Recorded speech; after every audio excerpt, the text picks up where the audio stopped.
My name is Tori and I will be your instructor for KHP 190 Responding to Emergency for the summer 2020 session. This class is so much fun. I really wish we could do it in person like normal. We do lots of hands-on practical skills, but we will make it work this summer. I have lots of fun ideas to kind of make these skills work and make sure you guys still learn everything that you need to learn.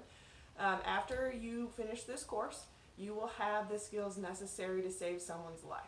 So whether that be a friend, a family member, a coworker, whether it be in an office building, your backyard, down the street, you never know, but you guys will be ready for anything that does happen. All right.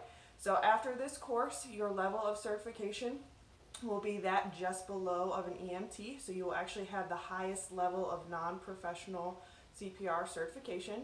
And not only will you learn adult and pediatric CPR and AED in this course, but you will also get advanced first aid skills. So for example, you will do advanced bandaging as well as splinting, and we'll do a couple projects and things with some sudden illnesses. So I'm really looking forward to teaching this a little bit differently. I'm really looking forward to working with all of you. And I really hope not only do you guys learn from me, but I really also hope that I get to learn from you guys as well. So I look forward to this summer. I hope you guys are excited, and I'll see you guys soon.